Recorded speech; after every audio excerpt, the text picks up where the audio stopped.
آج میرے دل میں بڑا تقاضا پیدا ہو رہا تھا کہ کافی عرصے سے ہم نے کوئی تھوڑی سی بات اس حوالے سے نہیں کی جس حوالے سے بات ہونی ہے، جس طرح بات ہماری پچھلے سال میں چلتی رہی ہے۔ تو میں ایک مختصر سی صورت کا ترجمہ اور چھوٹا سا مفہوم آپ کے سامنے ذکر کروں گا، آپ نے ذرا غور سے اس کو سمجھنا ہے جی۔ اعوذ باللہ من الشیطان الرجیم، بسم اللہ الرحمن الرحیم۔ الہاکم التکاثر حتی زرتم المقابر کلا سوف تعلمون ثم کلا سوف تعلمون کلا لو تعلمون علم الیقین لترون الجحیم ثم لترونها عین الیقین ثم لتسألن یومئذ عن النعیم۔ صدق اللہ العظیم۔ یہ ایک 30ویں پارے کی مختصر سی صورت ہے جس کی تلاوت میں نے آپ کے سامنے کی ہے۔ اب یہ عام طور پر ہم نماز میں بھی پڑھ لیتے ہیں، تو اس کا مفہوم کیا ہے، ترجمہ کیا ہے، اور اس میں اللہ تعالی ہمیں کیا پیغام دینا چاہ رہے ہیں، کیا فرمانا چاہ رہے ہیں، کیا سمجھانا چاہ رہے ہیں، یہ ذرا تھوڑا سا غور کرنا ہے۔ ترجمہ اس کا یہ ہے، الہاکم التکاثر۔ تکاثر کا مطلب یہ ہے آگے بڑھنے کی دوڑ نے تمہیں غفلت میں ڈال کے رکھا ہوا ہے۔ اس چیز نے، مال زیادہ سے زیادہ ہو جائے، بنگلے زیادہ سے زیادہ ہو جائیں، کوٹھیاں زیادہ سے زیادہ ہو جائیں، عیش عشرت فیشن پسند سب سے آگے ہی ہونا چاہیے ہمیں، تو غفلت میں ڈال دیا تم کو کس چیز نے؟ التکاثر، سمجھے، زیادتی اور کثرت کی فکر نے، کہ ہر چیز ہمارے پاس زیادہ ہونی چاہیے، کثرت سے ہونی چاہیے، خواہ وہ مال ہو، وہ جائیداد ہو، وہ عیش و عشرت ہو، جو چیز بھی ہو، گاڑی ہو، بنگلے ہو، وہ اس کی کثرت نے، کثرت کی دوڑ نے اور کثرت کی فکر نے تم کو غفلت میں ڈال دیا، اور اسی دوڑ کے اندر تم لگے رہتے ہو حتی زرتم المقابر، یہاں تک کہ تم قبر میں پہنچ جاتے ہو۔ وہ 99 کو 100 کرنے کے چکروں میں لگے ہوئے ہیں، نہ وہ 99 100 ہوں، نہ وہ جان چھوٹے، مرتے دم تک بندہ اسی چکر میں لگا ہوا ہے۔ کلا، ہرگز ایسا نہیں کرنا چاہیے، ہرگز ایسا نہیں کرنا چاہیے، سوف تعلمون، ان قریب تم لوگ حقیقت جان لو گے۔ پھر فرمایا کلا، ثم کلا، پھر سنو، ہرگز ہرگز ایسا نہیں کرنا چاہیے، سوف تعلمون، ان قریب تم لوگ حقیقت جان لو گے۔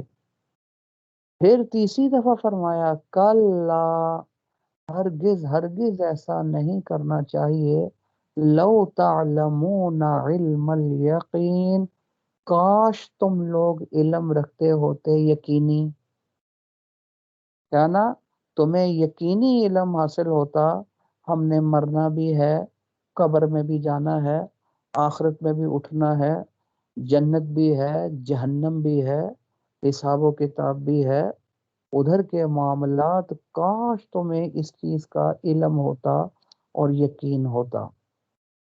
لَتَرَوُنَّ الْجَحِيمَ، تم لوگ ضرور بے ضرور جہنم کو دیکھو گے۔ ثم لَتَرَوُنَّهَا عَيْنَ الْيَقِينَ، پھر تم یقیناً اس جہنم کو دیکھو گے اپنی یقین کی آنکھ کے ساتھ۔ ابھی تو حضور صلی اللہ علیہ وسلم نے فرما دیا، اور حضور کی بات کے اوپر اعتماد کرتے ہوئے ہم اس چیز کو مانتے ہیں۔ کافر بعض لوگ اس کا انکار بھی کر دیتے ہیں، لیکن قیامت والے روز تم اس یقین کی آنکھ سے ضرور بھی ضرور اس کو دیکھو گے۔ لام بھی تاکید، لترونہا نون بھی تاکید۔ پھر اس روز ثم لتسألن یومئذ، پھر ضرور بے ضرور تم سے اس روز پہ پوچھا جائے گا نعمتوں کے بارے میں جو تمہیں دی گئی ہیں، عطا کی گئی ہیں، ان کے بارے میں سوال ہوگا۔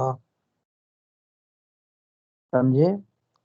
اب آپ دیکھیں، یہ تو مختصر سا مفہوم تھا، ترجمہ میں نے آپ کے سامنے عرض کیا۔ اب اللہ تعالیٰ کیا فرما رہے ہیں؟ الہاکم التکاثر حتی زرتم المقابر، کہ تم لوگ اسی دوڑ میں، اسی فکر میں لگے ہوئے ہو، مال و دولت زیادہ سے زیادہ ہو جائے، جائیداد زیادہ سے زیادہ، گاڑی اچھی سے اچھی، زیادہ سے زیادہ یہ چیز عیش زیادہ سے زیادہ ہو جائے، سمجھے؟ تو اسی چکر کے اندر تم لگے ہوئے ہو، اور اسی چیز نے تمہیں غافل کر دیا ہے۔ کیا تمہیں اسی لیے پیدا کیا گیا تھا کہ تم جاؤ دنیا میں اور اچھے طریقے سے کماؤ، کھاؤ، بنگلے بناؤ، کوٹھیاں بناؤ، گاڑیاں خریدو، عیاشیاں کرو، سمجھے؟ اور اس کے بعد مر جاؤ اور ختم ہو جاؤ، بات ختم ہوگی؟ کیا اس لیے پیدا کیا گیا تھا؟ کس نے پیدا کیا تھا؟ اللہ نے۔ تو اللہ ہی سے پوچھ لیا جائے کیوں پیدا فرمایا تھا؟ ظاہر ہے جس نے پیدا کیا اس سے زیادہ تو کوئی نہیں جانتا کہ کس مقصد کے لیے پیدا کیا ہے۔ تو اللہ نے خود قرآن مجید میں فرما دیا، ما خلقت الجن والانس الا لیعبدون۔ آپ نے پڑھ لیا نحو میں، ما اور اللہ جب آ جائے تو یہ حصر کے لیے آتا ہے، تاکید کے لیے۔ جیسے لا الہ، نفی بھی آ گئی، اللہ بھی آ گیا، حصر۔ وہ اللہ کے علاوہ کوئی بھی معبود نہیں ہے، کوئی بھی نہیں، اور یہ بھی نفی اور اللہ آ گیا۔ ما خلقت الجن والانس، میں نے جنوں اور انسانوں کو کسی مقصد کے لیے پیدا نہیں کیا، الا، مگر صرف ایک مقصد کے لیے، وہ کیا؟ لیعبدون، میری عبادت کریں، اسی مقصد کے لیے پیدا کیا ہے، باقی کسی اور مقصد کے لیے پیدا نہیں کیا۔ تم کن چکروں میں پڑ گئے؟ بنگلے زیادہ سے زیادہ، کوٹھیاں زیادہ سے زیادہ، گاڑیاں زیادہ سے زیادہ، اچھی سے اچھی، پیسے زیادہ سے زیادہ، انہی چکروں کے اندر لگے لگے لگے لگے تم قبر تک پہنچ گئے، سمجھے؟ انہی معاملات، انہی چیزوں نے تمہیں غفلت میں ڈال رکھا ہے، یہاں تک کہ تم قبر کے اندر پہنچ جاتے ہو۔ قبر میں پہنچ کر پھر احساس ہوگا، وہاں حقیقت ظاہر ہو جائے گی، ہائے ہائے ہائے ہائے، ہم نے کیسا وقت ضائع کر دیا۔ خدا کی قسم، اللہ تعالیٰ نے کتنا وقت دیا تھا، وہ زندگی کے کتنے قیمتی لمحات تھے جو اللہ تعالیٰ نے ہمیں عطا کیے ہوئے تھے، وہ سارا ہم ضائع کر کے ادھر پہنچ گئے۔ یہ قبر میں جا کر احساس ہوگا، اور جس کا ذرہ برابر فائدہ نہیں ہوگا، کیونکہ وہاں اگر ہم 1,00,000 سال تک بھی سجدے میں پڑے رہیں تو ذرہ برابر فائدہ نہیں۔ کیوں؟ کیونکہ وہ جگہ دار الجزا ہے، وہ جزا کا گھر ہے، عمل کا نہیں۔ یہ عمل کا گھر اللہ تعالیٰ نے یہ دنیا بنایا ہوا ہے۔ وہی تو اللہ فرما رہے ہیں، ہرگز نہیں، ان قریب تم جان لو گے، تمہیں ہر چیز کی حقیقت کھل کر تمہارے سامنے آ جائے گی۔ پھر تاکیدن فرمایا، ان قریب تم جان لو گے، تمہیں پتہ چل جائے گا کہ ہم نے کیسا وقت ضائع کیا، اور وہاں جا کر نیکی کی قدر بھی معلوم ہو جائے گی۔ دادا جی فرمایا کرتے تھے، فرماتے تھے کہ اب بیٹا ذرا پوچھو نا ان سے کہ قبروں میں جا کر ان لوگوں سے کہ یہ ایک دفعہ سبحان اللہ پڑھنے کا کتنا ثواب ہے، اور 2 رکعت نماز نفل پڑھنے کا ایک سجدہ کتنی بڑی دولت ہے، یہ ذرا ان لوگوں سے پوچھو جو قبروں میں پہنچ گئے ہیں۔ اللہ بھی یہی فرما رہے ہیں، ان قریب قبر میں جاتے ہی ان قریب تم جان لو گے، پھر اس چیز کی حقیقت کھل کر سامنے آ جائے گی، لیکن اس وقت کوئی فائدہ نہیں ہوگا۔ اس وقت کوئی فائدہ نہیں ہوگا. آگے لَتَرَوُنَّ الْجَحِيمَ، تم ضرور بے ضرور جہنم کو دیکھو گے. کیا مطلب؟ ہر شخص جہنم کو دیکھے گا، مومن ہو، کافر ہو، نیک ہو، برا ہو، اچھا ہو، گندا ہو، قیامت والے روز ضرور بے ضرور جہنم کو دیکھنا ہوگا.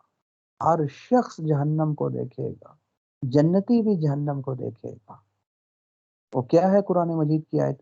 اِن مِنکم الا واردھا، تم میں سے کوئی ایسا نہیں ہے مگر اس کا گزر ہوگا جہنم کے اوپر سے، جس کا نام ہم پل صراط رکھتے ہیں. پل صراط کے اوپر ہر شخص کو گزرنا ہوگا، وہ نیک ہو، وہ برا ہو، سمجھے، وہ کافر ہو، وہ مومن ہو، وہ بدکار ہو، وہ فاسق ہو، وہ جنتی ہو، اچھا ہو. ہر شخص کو پل صراط کے اوپر سے گزرنا ہوگا، جو اس کے اوپر یعنی جہنم کے اوپر پل ہے. وہ الگ بات ہے کہ حدیث میں آتا ہے، حضور صلی اللہ علیہ وسلم میں، جو بہت ہی نیک اور تقوی والے لوگ ہوں گے وہ بجلی کی سی تیزی سے ادھر سے گزر جائیں گے. کیا ہے قرآن مجید کی آیت؟ لا يسمعون حسیسا، وہ ہلکی سی جہنم کی آہٹ بھی وہ محسوس نہیں کریں گے، وہ گزر جائیں گے تیزی سے.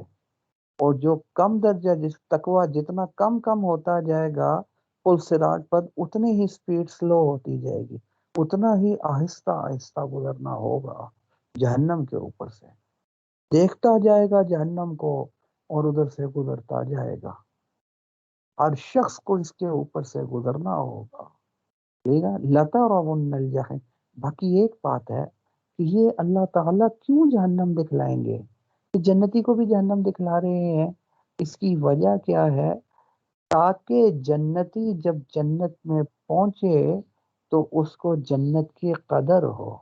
وہ جہنم دیکھ کر آیا ہوگا، پھر کہے گا ہائے اللہ، ہائے اللہ، اگر میں اس کے اندر، کافر تو وہیں پل صراط سے ہی اس کے اندر گرا دیا جائے گا.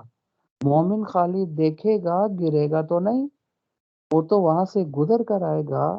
مقصد اس دکھانے کا یہ ہے جنت کی قدر معلوم ہو.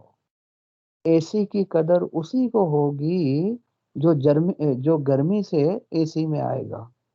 اور اگر مری کے اندر یا سواد یا کسی پہاڑی علاقے میں جہاں پہلے ہی برف جمی ہوئی ہے، ٹھنڈ ہے، وہاں اے سی لگا دیا جائے تو ان کو کیا قدر ہوگی؟ یہ کیا چیز ہے؟ شاید ایسا ہی ہوتا ہے، سمجھے. تو اے سی کی قدر گرمی والے کو ہوتی ہے جو گرمی سہ کر آتا ہے، سمجھے. اسی طرح جو جہنم دیکھ کر آئے گا اس کو جنت کی قدر ہوگی، اسی لیے دکھلایا جائے گا. بلکہ بعض روایتوں میں آتا ہے کہ جب جنت میں جنتی چلا جائے گا تو اس کو جہنم میں اس کا ٹھکانہ دکھایا جائے گا کہ اگر تو ایمان نہ لاتا، اگر تو تقوی والی زندگی نہ گزارتا، اگر تو شریعت کے احکام پر عمل نہ کرتا، آج تیری یہ جگہ تھی جہنم میں. وہ اس کو دیکھے گا، پھر جنت کو دیکھے گا. اس وقت قرآن مجید کی آیت ہے، اس کی زبان سے کلمہ جاری ہوگا، الحمدللہ، الحمدللہ الذی اذهب عنا الحزن. شکر ہے اللہ تعالیٰ کا جس نے اس بلا، مصیبت اور پریشانی کو ہم سے دور کر، ہم جہنم سے بچ گئے اور جنت کے اندر تھا. جنت کی قدر ہی جہنم کو دیکھ کر ہوگی، نہ کرتے تو آج ادھر جل رہے ہوتے، سڑ رہے ہوتے.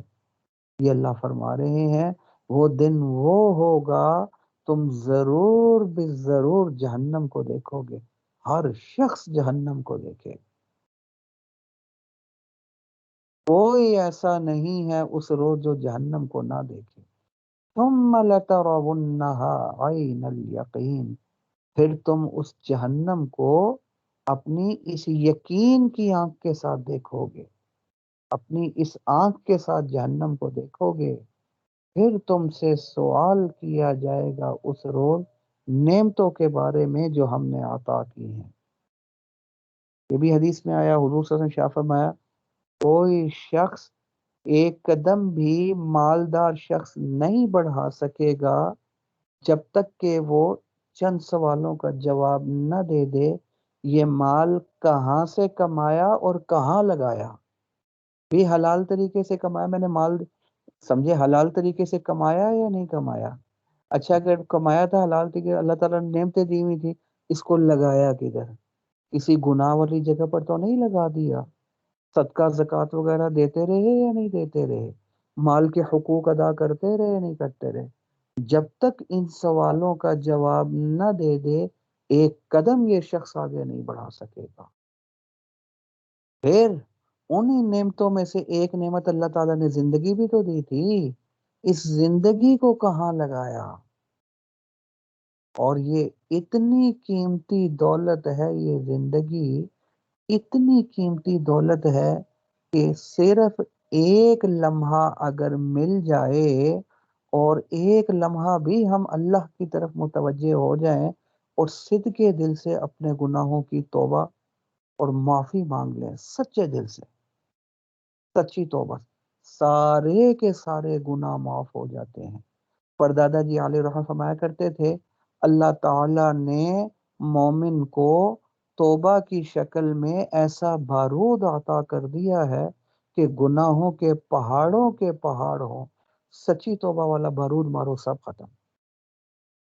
بھی اگر ہمارے 80 سال کے بھی گناہ ہے نا، 80 سال کے گناہ، ایک دفعہ صدقے دل سے توبہ کر لی جائے، رو رو کر اللہ سے معافی مانگی جائے، پھر اگر اگلے ہی لمحے انتقال ہو جائے سیدھا جنت، کیونکہ گناہ تو معاف ہو چکے سچی توبہ سے۔ کیونکہ حدیث میں آیا، حضور صلی اللہ علیہ وسلم نے ارشاد فرمایا، التائب من الذنب کمن لا ذنب لہ، گناہ کر کے توبہ کرنے والا ایسا ہی ہے جیسا کہ اس نے گناہ کیا ہی نہیں۔ علماء نے لکھا، گناہ کے اوپر خالی کانٹا نہیں مارا جاتا کہ گناہ کیا تھا توبہ کر لی اب کانٹا لگ گیا، لیکن گناہ لکھا ہوا ہے کاٹ دیا، یہ اللہ تعالیٰ معاف کر دیا نہیں، گناہ ہی مٹا دیا جاتا ہے تاکہ قیامت والے روز شرمندگی نہ ہو سکے کہ یہ گناہ میں نے کیا تھا۔ سچی توبہ کرنے والے کے گناہ ختم کر دیے جاتے ہیں، مٹا دیے جاتے ہیں۔ اب حضور صلی اللہ علیہ وسلم کی یہ بات تو غلط نہیں ہو سکتی۔ خدا کی قسم کتنی غفلت ہے ہماری کہ بھئی ایک لمحہ چاہیے صدق کے دل سے اللہ سے توبہ کی جائے، معافی مانگی جائے اپنے گناہوں کی، اور آئندہ کے لیے اپنی زندگی درست کر لی جائے۔ حضرت تھانوی علیہ رحمت فرماتے ہیں، عجیب بات حضرت نے ارشاد فرمائی، فرمایا ہر روز کا یہ معمول بنا لو، 4 سے 5 منٹ نکال لیا کرو ہر روز سونے سے پہلے۔ کرنا کیا؟ کرنا یہ ہے کہ مراقبہ کرو۔ مراقبہ کا کیا مطلب ہے؟ اپنی آنکھیں بند کرو، آنکھیں بند کر کے اب یہ تصور کرو میں مر گیا ہوں یا میں مر گئی ہوں۔ کہ مرنا تو مرنا ہی مرنا ہے، دنیا میں کوئی شخص ایسا نہیں ہے جو پیچھے سے ہمیشہ سے چلا آ رہا ہو، سمجھے؟ یہ وہ چیز ہے جس کا کافر نے بھی انکار نہیں کیا، موت کا، اللہ کا کیا، نبیوں کا کیا، لیکن موت کا انکار کسی، تو مرنا ہی مرنا ہے۔ پہلے بھی سارے مر گئے ہیں، ہمیشہ سے تو کوئی چلا نہیں آ رہا، ظاہر ہے ہم نے بھی مر جانا ہے، ہم نے بھی قبر میں پہنچ جانا ہے، تو پکی بات ہے، ٹھیک ہے نا؟ تو ذرا تصور کرو تھوڑا سا سونے سے پہلے آنکھیں بند کر کے نا، کہ میں مر گئی ہوں یا میں مر گیا ہوں۔ پھر اس کے بعد کیا ہے؟ ارد گرد میں رشتہ دار جمع ہو گئے، گھر والے جمع ہو گئے، اب کیا ہے؟ اب میرا کفن بھی تیار ہو رہا ہے، کپڑا کٹ رہا ہے جی، میرا کفن تیار ہو رہا ہے جی، اب مجھے کفن بھی پہنانا ہے۔ اس سے پہلے کیا ہو رہا ہے؟ پانی بھی گرم کیا جا رہا ہے، مجھے غسل بھی تو دینا ہے نا، ٹھیک ہے؟ اس کے بعد جنازے کا اعلان ہو رہا ہے کہ جی فلاں وقت کے اندر جنازہ ہے، جنہوں نے شرکت کرنی ہے شرکت کر لیں۔ اب مجھے لے جایا جا رہا ہے جی، اب مجھے غسل کرایا جا رہا ہے، اب مجھے کفن پہنایا جا رہا ہے، اب مجھے لٹایا جا رہا ہے، اب مجھے جنازے کے لیے لے جایا جا رہا ہے، اب میرا جنازہ ہو رہا ہے، امام صاحب کھڑے ہیں جنازہ پڑھا رہے ہیں، پیچھے لوگ گھر والے پڑھ رہے ہیں جنازہ، لوگ کھڑے ہیں پڑھ رہے ہیں جنازہ، جنازہ ہو گیا جی، چارپائی اٹھا لیجیے، اب مجھے لے جایا جا رہا ہے قبرستان، ادھر قبر تیار ہو رہی ہے، قبر تیار، مجھے قبرستان لے گئے، اب مجھے پکڑ کر اندر ڈالا جا رہا ہے، اب میرے اوپر مٹی ڈالی جا رہی ہے، سمجھے؟ اب میرے گھر والے مجھے چھوڑ کر واپس آ گئے ہیں، میں ہوں اور میرے اعمال ہیں، کوئی تیسرا بندہ ادھر موجود نہیں ہے۔ ہر روز یہ 4 سے 5 منٹ کا مراقبہ، پھر اس کے بعد سوچو آج سارے دن میں نے گناہ کتنے کیے ہیں، سوچو، آہستہ آہستہ آہستہ آہستہ حضرت فرماتے ہیں یہ گناہ اس ترکیب سے کم ہونا شروع، پھر جو گناہ سمجھ میں آئے اسی وقت اللہ تعالی سے صدق کے دل سے توبہ کر لی جائے، اللہ سے معافی مانگ لی جائے۔ یہ ہر روز کا معمول، توبہ کرنے سے گناہ معاف ہو جائیں گے، ہر روز کی یہ ترتیب بنا لی جائے۔ فرماتے ہیں انشاءاللہ اللہ کی رحمت سے امید ہے گناہوں میں کمی آنا شروع ہو جائے گی، شریعت کی پابندی شروع ہو جائے گی، کیونکہ وہ زندگی تو ایک لمحے کا کوئی پتہ نہیں ہے۔ ٹھیک ہے، یہ مختصر سا ترجمہ تھا، اس کا خاکہ تھا، اور پیغام یہی ملا کہ قبر ہر روز ہمارا قدم بڑھ رہا ہے قبر کی طرف، اس کی فکر کرنی چاہیے، گناہوں سے معافی مانگنی چاہیے، اور آئندہ کے لیے شریعت کی پابندی کرنی چاہیے۔ میری اللہ سے دعا ہے اللہ مجھے بھی، آپ کو بھی، ہم سب کو عمل کرنے کی توفیق عطا فرما دے۔ وآخر دعوانا ان الحمد للہ رب العالمین۔